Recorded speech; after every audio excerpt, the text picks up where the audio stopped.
Está muito feliz esse começo de ano, com a igreja já dentro das limitações, é claro, né? Nesse tempo de luta contra aí o coronavírus, mas com a igreja praticamente lotada aqui já. Você que está vendo a gente de casa, fala, ó, procura logo o agendamento para os próximos cultos.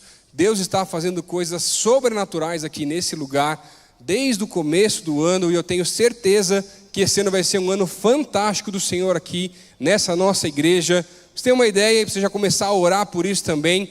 A gente já está começando a conversar e pensar sobre quando que nós vamos começar a ter um segundo culto no sábado, porque daqui a pouco não cabe mais gente dentro das limitações, e mesmo sem limitação, a gente já estava pensando nisso antes, porque já estava começando a ter cada vez mais gente aí, tudo para a honra e glória de Jesus. Amém?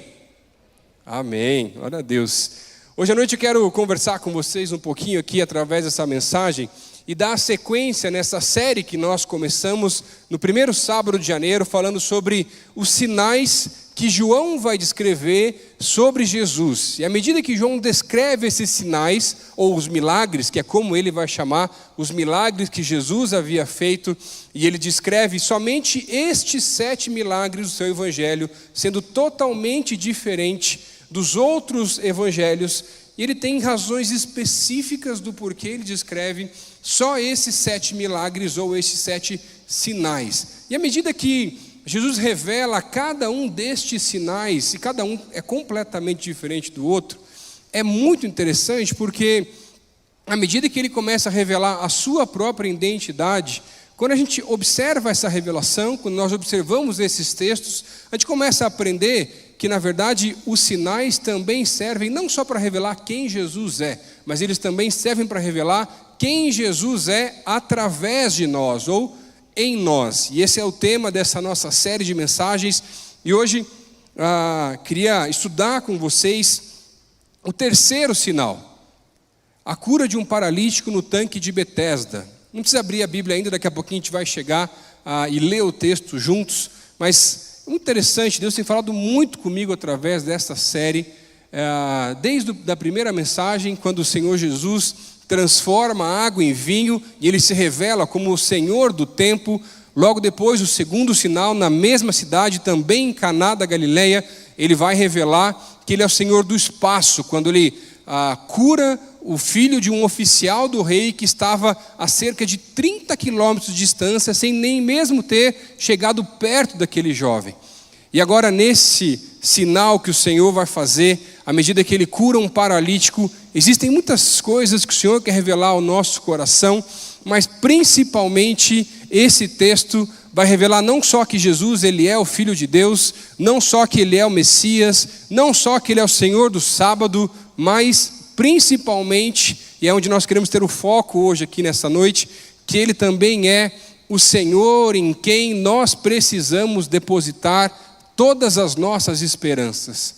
E quem sabe você veio para cá hoje buscando uma resposta. Quem sabe você veio para cá hoje participar do culto conosco, buscando algo do Senhor, com uma esperança de que Ele possa resolver alguma coisa na tua vida. Quem sabe é o emprego, quem sabe uma porta que se fechou, quem sabe talvez até algum relacionamento que está um pouco abalado. Existem coisas que só o Senhor Jesus pode realmente resolver na nossa vida, porque às vezes a gente vai olhar para tudo que a gente já fez e começa a perceber que se fizer mais alguma coisa, parece que estraga. Estava conversando com meu pai um tempo atrás, e ele me contou uma história que quando eu ainda era muito pequenininho, com meu irmão mais velho, ele e minha mãe tinham uma padaria no condomínio onde nós morávamos, num outro bairro aqui da cidade de Curitiba. E quando ele começou a contar, ele falou, a padaria era dentro de um condomínio, então era muito limitado, porque as pessoas de fora também não podiam entrar para comprar, e eu comecei a entender que eu precisava buscar alguma outra coisa, alguma outra área para poder trabalhar e sustentar a minha família no decorrer dos anos. Eles estavam preparando para vender a padaria, e aí ele começa a orar, e Deus fala com ele sobre algumas áreas profissionais. Ele prepara um currículo e vai para São Paulo, numa feira, onde várias empresas estavam buscando novos representantes comerciais em outros estados do Brasil que não fossem São Paulo. Meu pai, junto o dinheiro que tinha naquela época, mais apertado ainda, vai até aquela feira, começa a entregar os currículos em todos os estandes de todas as empresas, mas ele começa a ficar desanimado, porque cada currículo que ele coloca é mais um currículo só no meio da pilha dos currículos que eram colocados em cada estande. Até que ele começa a ficar um pouco desanimado, sai da feira já pensando em voltar para casa, voltar para Curitiba, e quando ele chega nas escadarias daquele complexo onde a feira estava sendo realizada, antes de descer as escadas, ele para um pouquinho e faz uma oração muito rápida e fala assim: Senhor, eu só preciso de uma oportunidade. O Senhor é a minha esperança. Gente, não deu 30 segundos, um senhor parou do lado dele e começou a conversar, perguntando de onde ele era, de que estado que ele estava vindo, o que ele estava fazendo ali. Conversa vai, conversa vem. Aquele senhor era um dos chefes de alguns dos estandes daquelas empresas que estavam dentro da feira. E no final ele fala assim: ó, pode ficar tranquilo, me dá o teu currículo, a tua vaga já está garantida. Onde que você tem depositado as tuas esperanças? É no emprego? São nos recursos? Nos relacionamentos? Ou é no Senhor? George Miller, um pastor inglês, é muito interessante a história desse homem, porque ele tem uma visão de Deus e ele começa a perceber uma necessidade de um novo ministério, ainda no século XVIII, quando as crianças, na verdade órfãs, ainda eram mantidas nos manicômios, e ele começa a perceber a necessidade: não, a gente tem que fazer um outro lugar, um outro espaço, e ele começa a criar orfanatos, casas para receber essas crianças. Esse homem, ele se converte, na verdade, gente, durante o seminário até. Ele tem um impacto diante do Senhor Jesus, ele começa a trabalhar e ter novas visões do Senhor, ele começa esse ministério. A história vai dizer que durante a vida daquele homem, ele cuidou de mais de 10 mil crianças que passaram pelas casas que ele foi abrindo, e mais algumas casas durante a vida dele.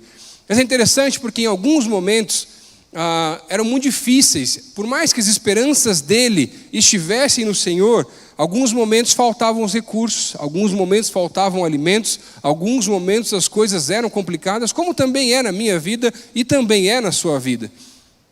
Mas ele tem uma frase muito interessante, ele vai dizer que mais vale 1 hora de oração, seguida de 4 horas de trabalho. Opa! Acordou aí? Você viu que estava errado os dedos aqui, né? Então, 1 hora de oração, seguida de 4 horas de trabalho. Não assim só, né? Mas tudo bem. Fechando 5 horas. Do que 5 horas de trabalho.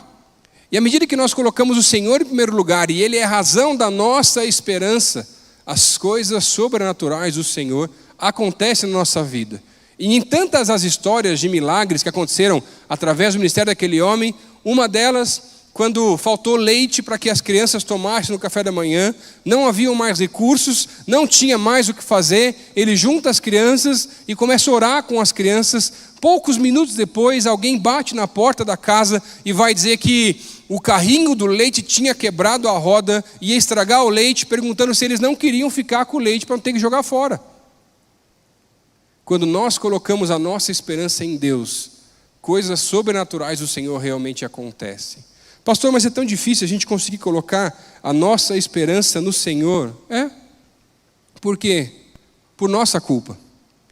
Quando eu olho para esse texto que nós vamos estudar hoje, essa história vai contar que Jesus vai até a cidade de Jerusalém, em mais uma das festas religiosas da época, mas ele vai direto para o tanque de Betesda, e quando ele chega nesse tanque, que era um lugar de morte, onde multidões se aglomeravam, buscando cura, buscando um novo tempo, através de uma história que existia, de um mito que existia com relação àquele tanque, Jesus vai e cura um único homem, e através da cura daquele homem, começa-se a perseguição religiosa através da vida de Jesus. Mas as pessoas buscavam aquele tanque, porque naquele tanque, as pessoas da época que estavam enfermas, paralíticas, ou tantas outras doenças da época, que não tinham recursos para procurar os médicos, depositavam a sua esperança naquele lugar.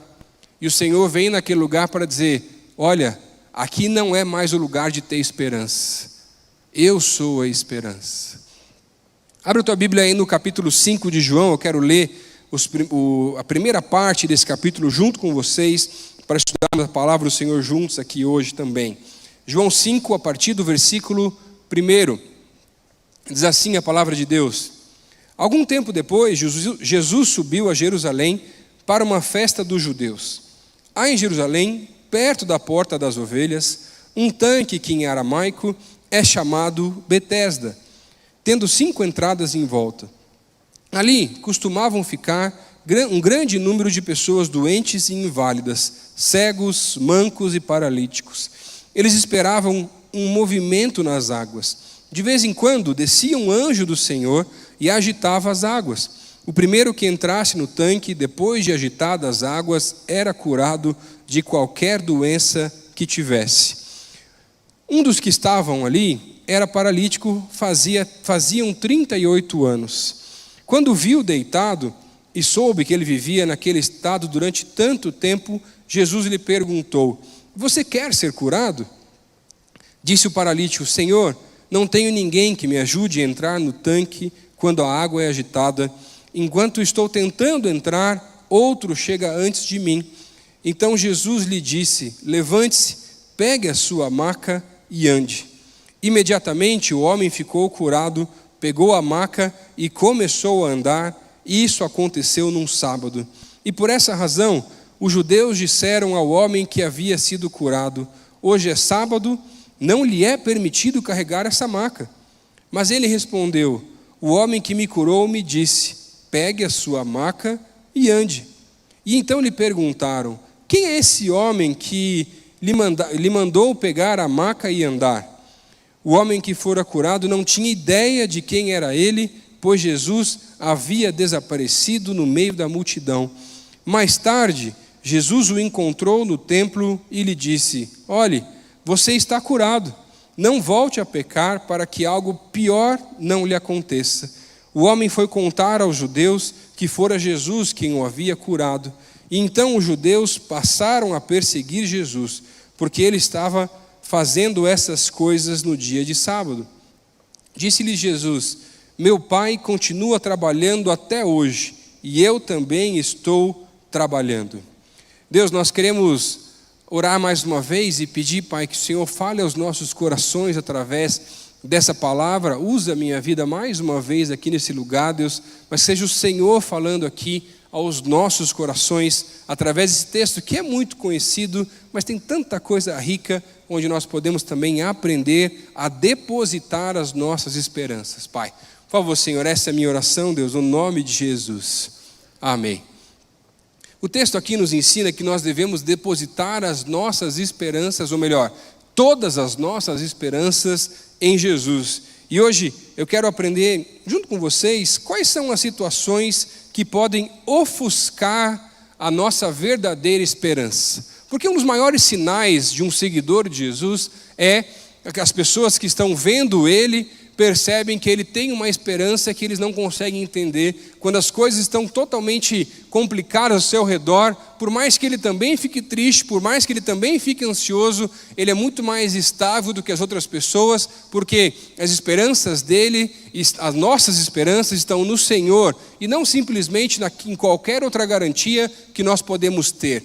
Mas à medida que nós entramos nesse texto, eu queria olhar com você para estes versículos que nós lemos agora, para começar a entender o que pode ofuscar. Por mais que nós sabemos que na teoria a nossa esperança tem que estar no Senhor, o que pode atrapalhar, o que pode dificultar ou tirar o espaço que deveria ser do Senhor nas nossas vidas. E a primeira situação que pode ofuscar essa esperança do Senhor é quando nós depositamos a nossa esperança nas expectativas. O tanque de Betesda, ele tinha uma fama muito particular. Pessoas buscavam por um milagre físico, iam para aquele lugar, e João vai relatar que na verdade multidões iam até aquele lugar. Aquela história era muito conhecida, e quando havia um agito das águas, acreditava-se que um anjo do Senhor descia, fazia esse agitar das águas, e somente a primeira pessoa que entrasse no tanque seria curada. E eu confesso para você que, na verdade, quando eu começo a olhar para esse texto e entender que me intriga um pouco quando eu olho para esse sentido do texto com uma história um pouco estranha para estar aqui na Bíblia. Não sei se você concorda comigo, é um pouco fora dos padrões normais, na verdade, até, Betesda significa casa de misericórdia. Alguns historiadores vão dizer que é como se fossem 2 piscinas grandes com essas 5 portas, ou 5 entradas, 5 saídas, para que as pessoas pudessem entrar e sair. Entre os teólogos que já descreveram sobre esse texto, alguns vão dizer que essa é uma ação divina, que se está na Bíblia dessa forma, realmente é algo que deveria acontecer na época, exatamente dessa forma. Outra linha teológica vai dizer, nos estudos mais históricos, que aquele tanque tinha alguns arqueodutos ainda do tempo de Salomão, muito antigos, e na verdade eram mais de um, e quando eles se juntavam entre as piscinas, o se juntar podia trazer algum movimento nas águas, e as águas tinham uma cor um pouquinho de ferrugem por causa desses arqueodutos, e por isso se acreditava que pela coloração daquela água, que era um pouco diferente, ela tivesse algum tipo de fator curador naquele lugar. Mas, quando eu começo a olhar para a palavra de Deus, mesmo estudando e aprofundando um pouco mais o texto, entre outros comentaristas até mesmo, a gente vai perceber que o final do versículo 3 e todo o versículo 4, talvez na tua Bíblia apareça assim, entre parênteses ou entre colchetes. E quando isso acontece na Bíblia, na verdade é porque não está esse pedaço, esse trecho, não é só aqui que acontece, existem outros textos que também acontece a mesma coisa, é que esse trecho, esse pedaço, ele não está nos manuscritos mais antigos, estão nos mais atuais, e mais atuais que eu digo, não acho que no nosso tempo, são muito antigos também.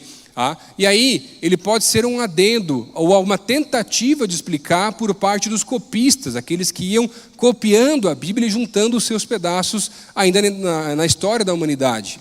Mas, por mais que o final do versículo 3 e o 4 pudessem ser talvez até retirados aqui, ou não estivessem contidos nos manuscritos originais, quando eu olho para o versículo 7, e aquele homem paralítico vai explicar para Jesus, dizendo que ele acreditava que realmente aquilo acontecia, mas não dava certo porque ele não conseguia ser o primeiro e ele precisava de alguém que o levasse até o tanque quando a água se mexesse.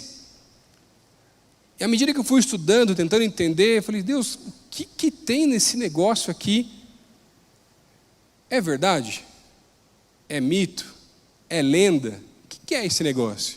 E sabe, à medida que eu fui estudando o texto, algo mais forte começa a falar no nosso coração, porque quando Jesus entra naquele lugar, Jesus não cumpre o padrão daquele lugar. Jesus não vai até as águas e não agita as águas e simplesmente cura uma pessoa sem que ela tivesse que entrar no tanque. E por isso outra linha teológica vai dizer, e eu digo para você que eu compartilho mais dessa mesma linha por causa dessa justificativa, que essa história, na verdade, era uma lenda e não algo que o Senhor realmente fizesse, tanto que não é isso que João descreve. João vai escrever isso que está acontecendo, mas vai dar um foco muito maior para alguém que foi curado fora do tanque e não para alguém que foi curado pelo tanque de Betesda. Mas, agora, muito mais importante do que o tanque é perceber que quando Jesus chega nessa cidade, ele não foi para a sinagoga, chega no tanque e faz um milagre. Aquele homem que foi curado colocava suas expectativas naquele mito, naquela história, naquele tanque, e já estava lá esperando por uma cura, já faziam 38 anos. Provavelmente ele já deveria ter se frustrado algumas vezes, porque outras pessoas entraram lá quando as águas se agitaram por alguma razão.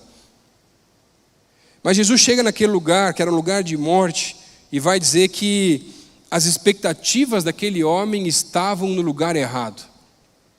As expectativas dele estavam no tanque, na cura, nas histórias, nas lendas contadas. As expectativas daquele homem estavam nele mesmo, quando ele fosse buscar o primeiro lugar, ou através do seu próprio esforço, pudesse ser o primeiro a entrar dentro do tanque.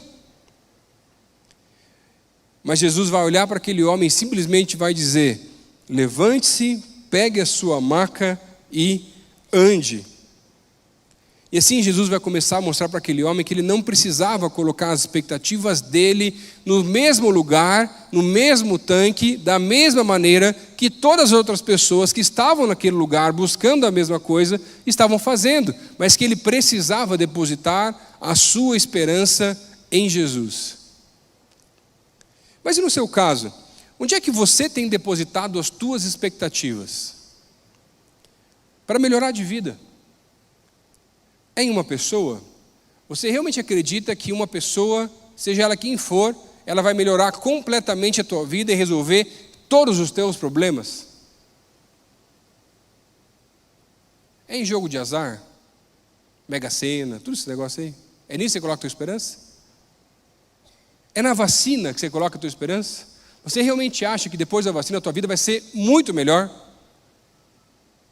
Mesmo depois de ter passado mais de 8 meses de quarentena e ainda assim ter mais tempo e quem sabe, fazendo uma avaliação pessoal, não sei se você conseguiu, tendo mais tempo, buscar mais ao Senhor para sair melhor da quarentena do que você entrou. Quem sabe no teu caso a expectativa é buscar os primeiros lugares e você gasta a tua vida para ser sempre o primeiro. Ou buscar, na verdade, a expectativa no teu caso é as tuas próprias capacidades, a tua própria força, porque você consegue chegar, conquistar, fazer. Quem sabe no teu caso talvez sejam as finanças, as tuas reservas. Quem sabe até no horóscopo, no tarô, vidente e qualquer outra coisa do tipo. Mas a Bíblia vai dizer para a gente que a minha e a tua esperança tem que estar em quem? Em Jesus.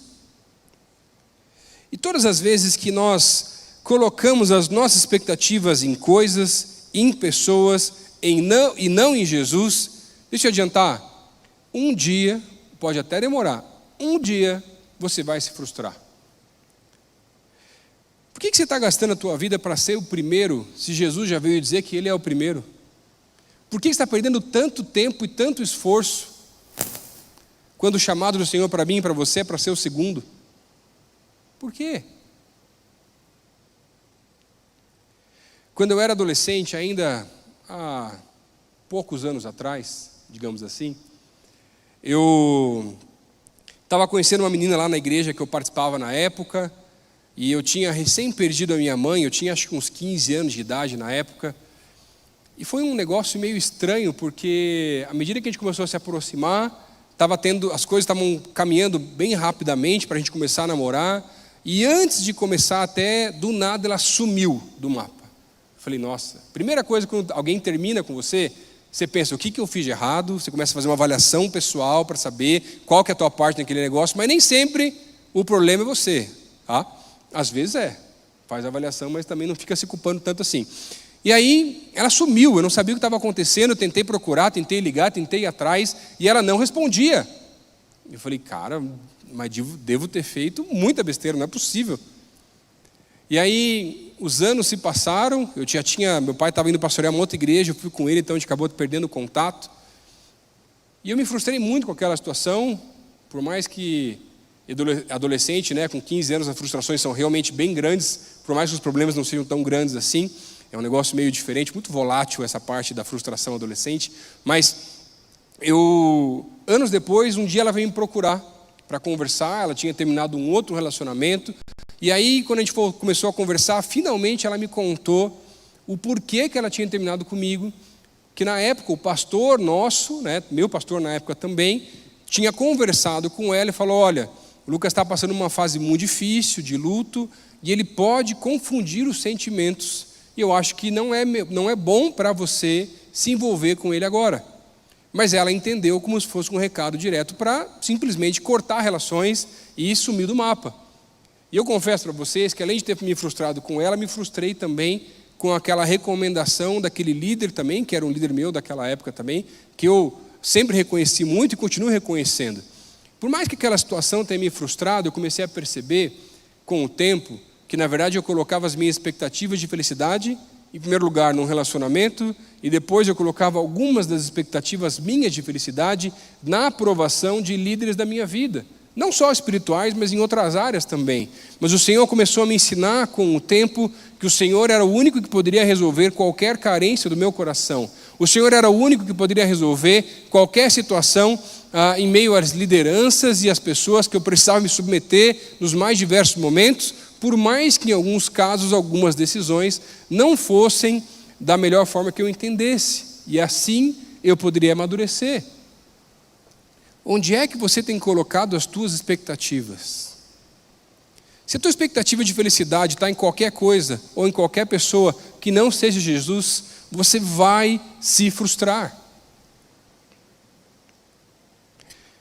E quem sabe você até já se frustrou, seja nos relacionamentos, seja na profissão, seja talvez até com o luto de alguém próximo a você, com líderes, quem sabe até você já se frustrou com a igreja e consequentemente com Deus. Mas Deus está aqui hoje te mostrando que ainda dá tempo de voltar a colocar as esperanças nele. O Salmo 20, versículo 7 vai dizer: alguns confiam em carros, outros em cavalos, mas nós confiamos no Senhor. Pastor, por que isso é tão importante, pastor? Colocar minha esperança em Jesus, apenas para evitar frustrações da minha vida? Não, querido. As frustrações vão continuar vindo, os problemas vão continuar aparecendo, as dificuldades vão continuar surgindo, mas quando vierem, o sinal ou a marca do Senhor na tua vida vai ser que, como a tua expectativa está em Deus, por mais que alguma coisa possa não dar certo, e por mais que você fique triste, por mais que você fique numa fase difícil, ainda assim você não vai ser tão abalado quanto cada pessoa que não consegue fazer a mesma coisa. Talvez na tua vida, em algum momento, por uma frustração, por algo que deu errado, ou qualquer outra situação que aconteceu, você já pensou em fazer coisas que não devia ter pensado. Talvez pensou até em tirar a própria vida, que a vida tinha acabado, ou qualquer outra situação. Sabe por quê? As tuas expectativas não estavam no Senhor Jesus. E eu preciso confiar nas promessas dele, de que ele estaria conosco quando? Todos os dias, até a consumação dos séculos. Segunda situação que esse texto mostra para nós, que pode ofuscar a esperança de Jesus nos nossos corações, é quando nós depositamos a nossa esperança na realização dos desejos do nosso coração. O versículo 5 vai dizer: um dos que estava ali era paralítico, fazia 38 anos. Quando o viu deitado e soube que ele vivia naquele estado durante tanto tempo, Jesus lhe perguntou: você quer ser curado? Disse o paralítico: Senhor, não tenho ninguém para me ajudar a entrar no tanque quando a água é agitada. Enquanto estou ainda tentando entrar, outro chega antes de mim. Jesus vai até aquele lugar de morte, onde centenas de pessoas estavam também depositadas ali, ou melhor, depositando as suas esperanças, e às vezes até passando por cima de uma das outras para tentar conquistar o primeiro lugar naquela crença da época. E aí Jesus vai até um homem paralítico e faz uma pergunta que eu não sei para você, mas para mim começa a mostrar um lado de um grande senso de humor de Jesus, porque ele olha para um homem que estava lá esperando, depositando a esperança dele durante 38 anos, e vai olhar para ele e falar: você quer ser curado? Se não, senhor, eu estou aqui de bobeira, só aqui passando a hora aí, né, vendo aqui o movimento do templo, quem está chegando, quem está saindo, sei tudo, senhor. Não sei, cara. Para mim, em alguns momentos, parece que Jesus está tentando mostrar alguma coisa, e aquele homem vai responder: Senhor. À medida que ele responde, ele começa a revelar o coração dele, dizendo: Senhor, olha, o que eu mais quero é ser curado, mas eu preciso de alguém para me ajudar, porque sozinho eu não consigo. E à medida que ele começa a revelar para Jesus o desejo do coração dele, além da esperança que ele colocava, o desejo que ele tinha era de ser curado, e além disso, de ter alguém que pudesse o ajudar a entrar no tanque. Esse era o interesse, esse era o motivo do porquê que ele estava naquele lugar. Mas e quanto a você?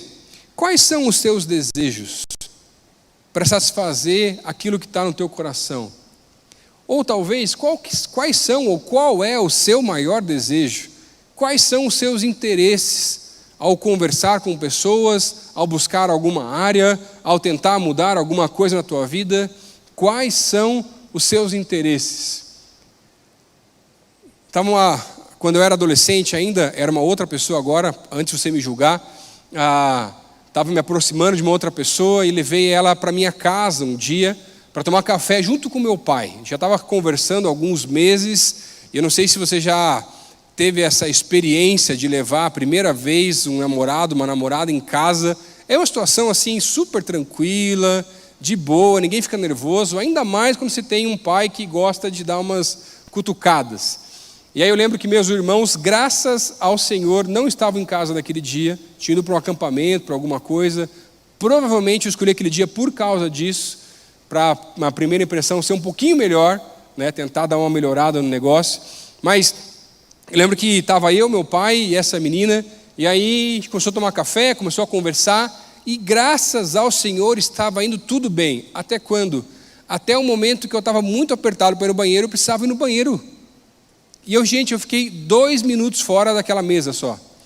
E quando eu voltei para aquela mesa, aquela menina estava com uma cara branca, assustada, e meu pai olhando para o teto. E depois ele começou a olhar para mim e falou assim: pai, o que você fez? Eu falei assim: nada. Eu só perguntei para ela quais são os seus interesses com meu filho. Pergunta fácil para fazer a primeira vez quando alguém vai em casa, né? Mas se a gente for pensar biblicamente, é como se Deus olhasse para mim e para você, à medida que nós como igreja somos a noiva do Senhor, e olhássemos para o noivo e o pai perguntasse: quais são os seus interesses com o meu filho? É nele que se deposita os seus desejos? É nele que se deposita a sua satisfação? Ou é em outras coisas? Agora, quando a gente começa a olhar para o texto, pensando em Jesus, quais seriam os desejos de Jesus ao ir para aquela cidade de Jerusalém, ao invés de ir para o templo, ir para o tanque de Betesda, para realizar a cura daquele homem, onde diversas pessoas ou multidões de pessoas também estavam enfermas. E eu não sei se você já olhou para esse texto, seja quando nós lemos aqui agora, ou em algum outro momento, e você já se perguntou: pô, Senhor, o Senhor foi lá para curar um cara, e tinha uma multidão de gente naquele lugar. Senhor, agora era o momento de fazer ali o ministério aflorar. Era hora de começar a enfileirar os doentes. Aqui ficam os doentes, aqui fica o pessoal que tem o mesmo tipo de coisa, aqui, e pode fazer a fila, e começava a curar geral, gente. E quando começa a olhar para o texto, eu falo assim: Senhor, por que o Senhor foi curar um único homem, entre tantos que estavam lá? E por que logo esse que estava há 38 anos esperando? Na verdade, João, quando começa a descrever essa história, esse sinal, ele começa mais uma vez a trabalhar o conceito que ele trabalha na primeira história, que era o conceito de hora. A hora de Jesus se revelar plenamente ainda não havia chegado. E na verdade, o maior desejo de Jesus não era a promoção própria, não era usar aquela situação, por mais que ele tivesse poder para aquilo, para fazer com que o seu ministério a partir daquele momento pudesse começar a aflorar. Jesus é extremamente estratégico, ele sabia exatamente o que ele estava fazendo, porque na verdade o maior desejo de Jesus era agradar o coração do Pai. E para agradar o coração do Pai, ele vai cumprir uma missão, e não realizar simplesmente os seus próprios desejos naquele momento. E aí, quando ele chega para aquele homem e vê diversas demandas de pessoas precisando de cura, ele cura uma pessoa. Porque Jesus não se move por demanda, Jesus se move por propósitos. E nós, às vezes, nos perdemos nas demandas, porque esquecemos do nosso propósito, que é honrar ao Senhor Jesus em tudo aquilo que nós fazemos. E nós vamos nos perdendo, com as melhores desculpas algumas vezes. Às vezes é para fazer o bem, mas a gente vai se perdendo no processo, porque nós ainda não aprendemos a nos mover como Jesus, deixando as demandas de lado e voltar para o propósito que o Senhor tem para nós. Mas além disso, Jesus vai curar aquele homem que estava há 38 anos. E eu comecei a perguntar: Senhor, tá bom, foi só uma pessoa, mas por que logo aquele homem? Porque na verdade Jesus era tão estratégico que através daquele milagre Jesus começa a traçar agora todo o cenário podre do sistema religioso da época e começa a tentar usar a história daquele homem que estava há 38 anos esperando o mesmo tempo que o povo judeu peregrinou no deserto, e mesmo depois de ter visto maravilhas do Senhor acontecendo, ainda assim abandonaram os seus caminhos, tanto que esse homem é curado, e o texto vai dizer que Jesus fala, pega a sua maca e anda, e ele vai embora. E quando ele é questionado pelos judeus, porque era um sábado que Jesus havia feito a cura, por que ele estava carregando a maca, ele não sabia dizer nem quem tinha curado ele. Tamanho, simplesmente, interesse que ele tinha, porque ele simplesmente estava preocupado em realizar o desejo do coração e não descobrir quem havia realizado o desejo do seu coração. Jesus não fazia as coisas por acaso, e o seu desejo era fazer a vontade do Pai. Alguns anos atrás, aqui na igreja, eu estava na minha sala aqui em cima, e me ligaram da recepção da igreja e falaram assim, pastor, chegou uma mulher aqui que ela está pedindo oração aqui na porta da igreja, o senhor pode descer? A gente ligou para alguns pastores, e a maioria não está aqui hoje, estão em outro compromisso. Falei, posso? Já desço aí, só um pouquinho. Desci para conversar com essa mulher, ela não era da nossa igreja, falou assim, pastor, eu queria pedir para o senhor orar pelo meu carro. Eu finalmente consegui comprar um carro novo, era um carro que eu tinha um sonho há muito tempo de comprar, eu queria pedir para o senhor orar pelo carro para abençoar, proteger, evitar de roubo, evitar acidentes e coisas do tipo. Eu não, posso orar, não tem problema. Mas a irmã aqui da igreja disse, não pastor, mas o senhor não quer conhecer a nossa igreja, não quer participar de você? Não pastor, hoje eu só quero a bênção do carro só, pastor. A gente pode julgar a atitude dessa mulher, mas muitas vezes é o que nós fazemos com Jesus. Nós queremos as bênçãos que o Senhor pode trazer para nós, a realização dos desejos do nosso coração, mas não queremos andar com o Senhor. E aí nós deixamos de depositar nossa esperança nele, porque nós depositamos a esperança naquilo que ele pode fazer e não em quem ele é de verdade. Se o Senhor não for o seu maior desejo, nada vai satisfazer os desejos do teu coração. E você vai passar a vida toda, quem sabe talvez até 38 anos, simplesmente esperando alguém te ajudar a entrar num mito de que os desejos do coração podem sim trazer satisfação plena, quando ninguém pode fazer isso na tua vida, a não ser o Senhor Jesus. Terceira e última situação que eu quero ver com vocês aqui hoje, que podem ofuscar a nossa esperança em Jesus, é quando nós depositamos a nossa esperança em meias verdades. O versículo 14 vai dizer assim, mais tarde Jesus o encontrou no templo e lhe disse, olhe, você está curado, não volte a pecar, para que algo pior não lhe aconteça. O homem foi contar aos judeus que fora Jesus quem o tinha curado, e então os judeus passaram a perseguir a Jesus, porque ele estava fazendo essas coisas no sábado. Gente, para pensar um pouquinho. Jesus sabia que era sábado, quando ele pediu para aquele homem pegar a sua maca e sair andando. Jesus sabia que os líderes religiosos da época iam ver aquela situação, iam repreender aquele homem, porque ele sabia que era isso que ia acontecer.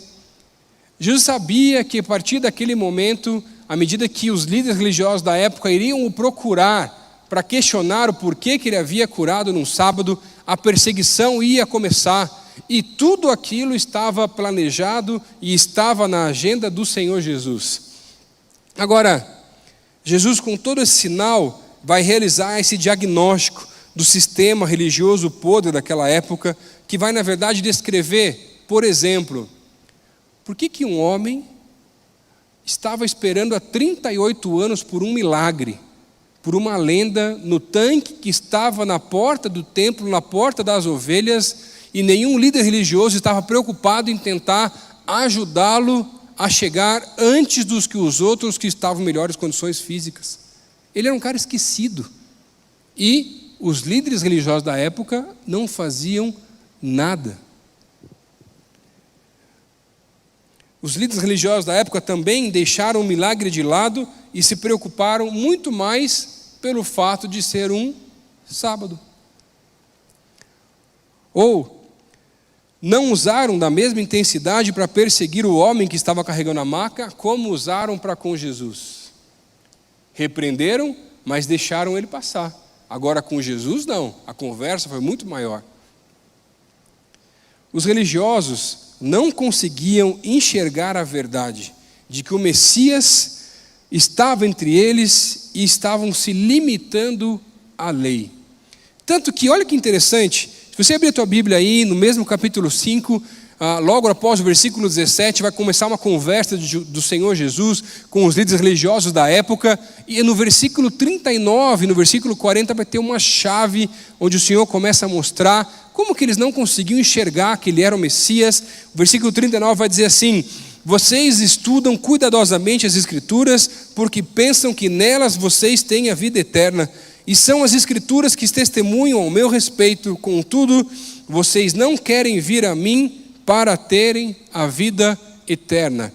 Eles estavam tão atentos aos detalhes daquilo que a Escritura estava trazendo, que eles não conseguiam enxergar a totalidade daquilo que a Escritura revelava, e não conseguiam perceber que a briga que eles estavam tendo para cumprir os deveres religiosos com relação a guardar o sábado não eram nada próximos daquele milagre que o próprio Messias que havia chegado estava realizando. Aquele que havia entrado num lugar de morte fez com que aquele lugar se tornasse um lugar de vida, mas tudo isso foi deixado de lado porque simplesmente Jesus havia descumprido a lei daquele tempo. Jesus vai dizer no versículo 17: o meu Pai continua trabalhando e por isso eu também continuo trabalhando. E na medida que ele vai trazer esse diagnóstico, ele vai dizer: gente, vocês entenderam tudo errado, vocês precisam sim guardar o sábado. Jesus não era contra o guardar o sábado, mas ele traz o diagnóstico dizendo assim: vocês não podem fazer o bem no sábado? Alguns anos atrás, aqui na igreja, uma jovem veio me procurar para conversar um pouco, porque uma amiga dela havia recém perdido um namorado. Ela não era aqui da nossa igreja, estava começando um discipulado com essa jovem aqui da igreja, e ela disse assim: pastor, eu preciso de ajuda, porque convidaram essa menina numa outra igreja, num centro, num outro lugar, e falaram que ela podia nesse lugar, mesmo com o seu namorado morto, conversar com ele. E ela, desesperada, sem saber o que fazer, sem saber a verdade da palavra, aceitou e foi nesse lugar. Nesse lugar eles fizeram algumas coisas um pouquinho diferentes, que ela também não sabia explicar como era, na história que ela havia contado para essa jovem.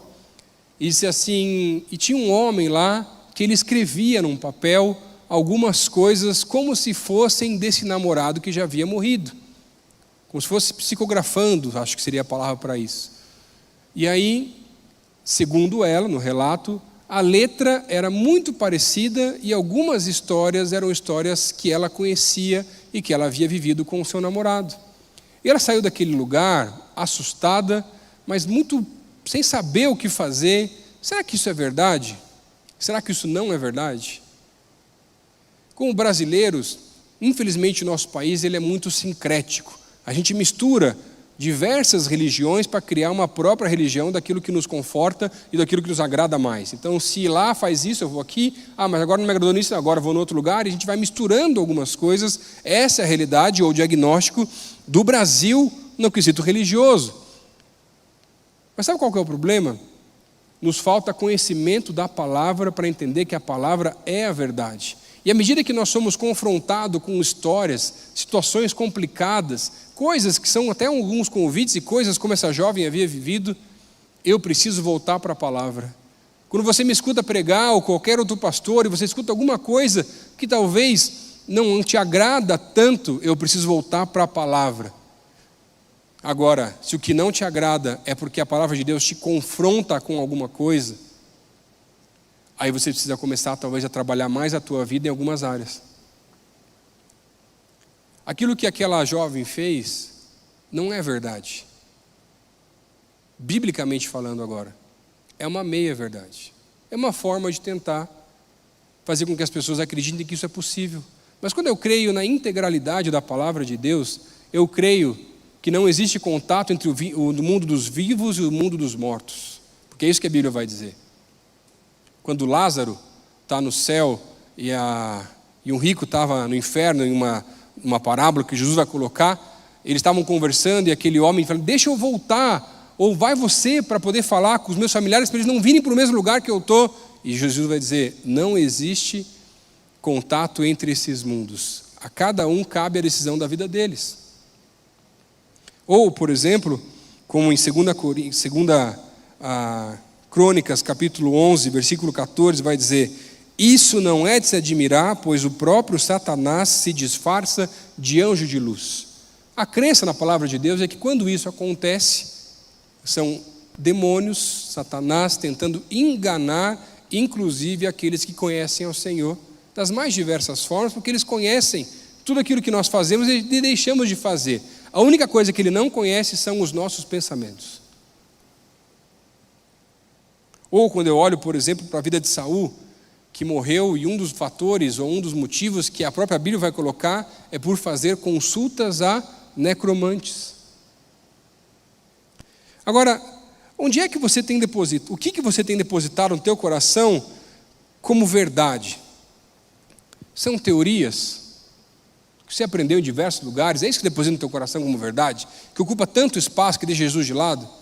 Quem sabe na tua vida, onde você coloca a tua esperança e o que você deposita como verdade plena, completa, são teorias políticas, posicionamentos, partidos, seja ele qual for, governos, passado, presente, futuro, e você continua achando que a mudança de qualquer governo na história da humanidade vai resolver todos os problemas de uma nação. Não vai, gente, porque a única solução para a humanidade é o Senhor Jesus.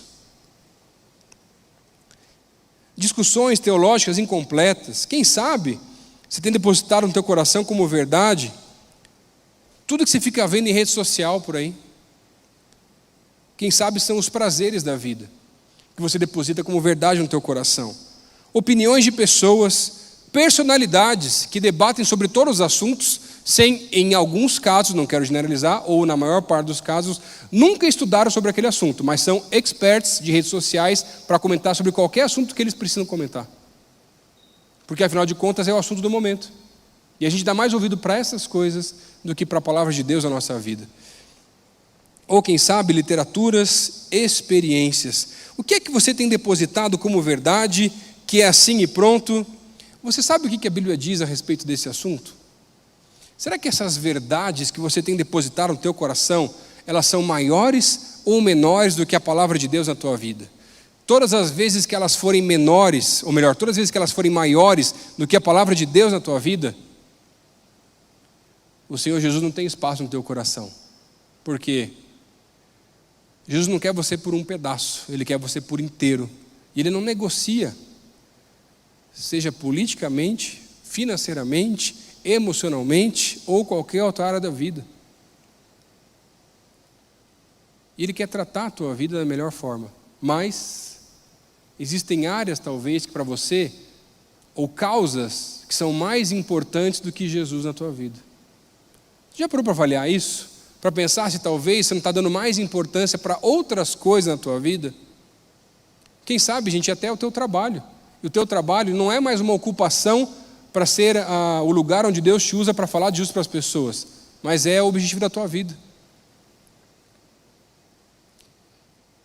Se Deus tirasse o teu trabalho hoje, ou a tua capacidade de realizar o teu trabalho, o que ia acontecer com você? Será que Jesus é o primeiro lugar realmente?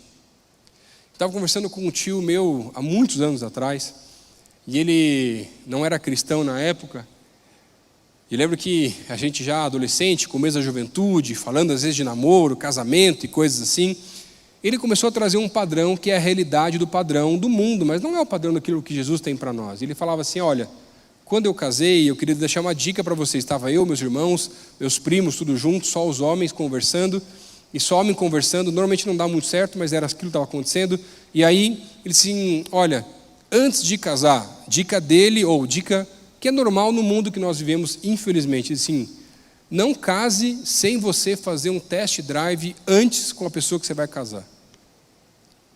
Mas essa é uma realidade das pessoas de fora da igreja, de fora, que não conhecem a Jesus. E sabe, deixa eu te dizer, em primeiro lugar, mulher não é carro para ter que fazer test drive, gente. Tem nada a ver. Segundo, você realmente acha que a história entre duas pessoas que Jesus está unindo não vai ser uma bênção? E você tem que ter algum tipo de garantia antes? Quais são as garantias que você está tentando ter na tua vida para resolver do teu jeito e não do jeito de Jesus? Quais são as meias verdades que você está acreditando e colocando no teu coração para começar a achar que a vida tem que ser assim, que tem que ser dessa forma, que a Bíblia talvez tem que ser atualizada ou mudada, mas ela não precisa, porque a Bíblia é completa e ela tem resposta para todas as áreas da nossa vida. Mas o problema é que a gente foge da confrontação, porque a palavra de Deus é a verdade. João capítulo 8, versículo 38 vai dizer: e conhecereis a verdade, e a verdade vos libertará, inclusive daquilo que antes nós tínhamos como meias verdades, ou que achávamos que era uma verdade completa. Queria encerrar só com um outro texto.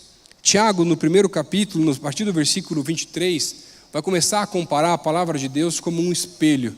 E à medida que ele compara a palavra de Deus como um espelho, a recomendação que ele coloca é que à medida que nós olhamos para ela, ela começa a refletir diante de nós as nossas imperfeições, as nossas falhas de caráter, as meias verdades que estamos colocando no nosso coração, os lugares e as situações em que temos ofuscado as esperanças que deveriam estar no Senhor Jesus.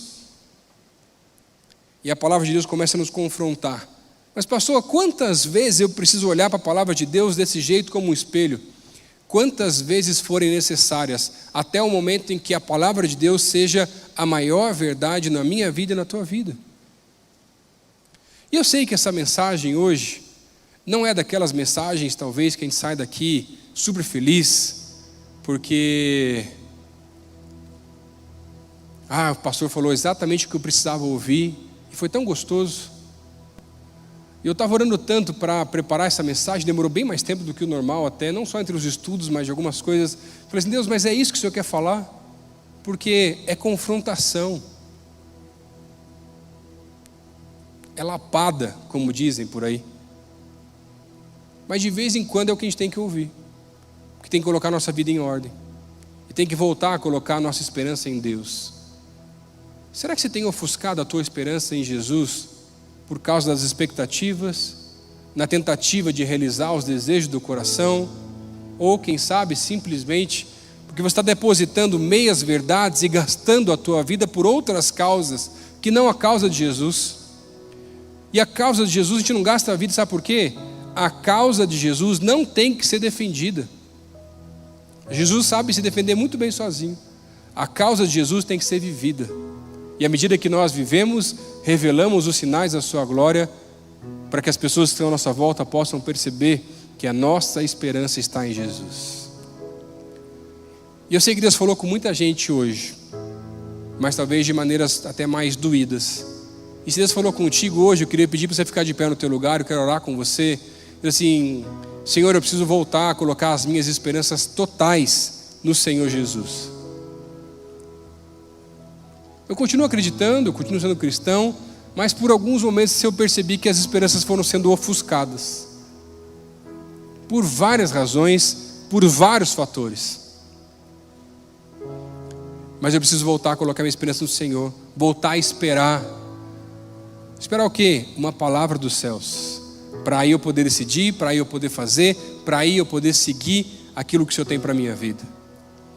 E hoje, se Deus falou contigo e você veio nesse culto, está nos assistindo hoje também, e você entendeu através dessa mensagem que Jesus tem algo maior para você. Quem sabe você é como aquele paralítico que estava no tanque de Betesda e você está vivendo a tua vida esperando por alguma coisa acontecer, mas não está acontecendo. Mas hoje você, ouvindo essa mensagem, percebeu que o Senhor falou alguma coisa no teu coração, alguma coisa que você não sabe explicar. E hoje você quer fazer um compromisso com o Senhor Jesus e convidá-lo para ser o Senhor e Salvador da tua vida, para começar a ouvir a sua voz e entender aquilo que Ele fala ao teu coração, assim como algumas das histórias que você ouviu aqui hoje, como a história do meu pai que estava contando que ele orou e o Senhor respondeu tão rapidamente, mas não simplesmente olhando para as bênçãos daquilo que o Senhor pode fazer, mas dedicando uma vida para Ele e conhecendo cada vez Ele mais. Se hoje você quer tomar essa decisão, convidando Jesus para ser o Senhor e Salvador da tua vida e começar a ouvir a voz dEle, levanta tua mão onde você está, eu quero orar por você onde você está. Você tomando essa decisão hoje aqui, amém, amém, amém aqui na frente, amém ali atrás, amém lá no fundo, amém, amém, amém aqui na frente, amém, amém, amém, amém. Tem mais alguém? Mais gente ali em cima também, tem mais gente que Deus falou. que você quer hoje mudar de vida e aceitar Jesus. Amém ali no fundo, amém. O pessoal ali atrás também, amém, amém. Glória a Deus. Para começar essa caminhada, a gente quer te ajudar também nesse processo. Queria pedir para você que está aqui presente, você que está nos assistindo, aonde você está, que você possa preencher o link que nós estamos colocando aqui na tela agora, para você colocar os teus dados, e a nossa igreja vai entrar em contato junto com você, para você começar a caminhar com alguém aqui da igreja, que está um pouquinho mais de tempo na caminhada da fé, para te ajudar a tirar algumas dúvidas, a entender alguns processos, e caminhar naquilo que nós chamamos de discipulado. Preencha esse link que está aqui na tela, e nós queremos te ajudar nesse processo, para que você possa caminhar com o Senhor cada vez mais.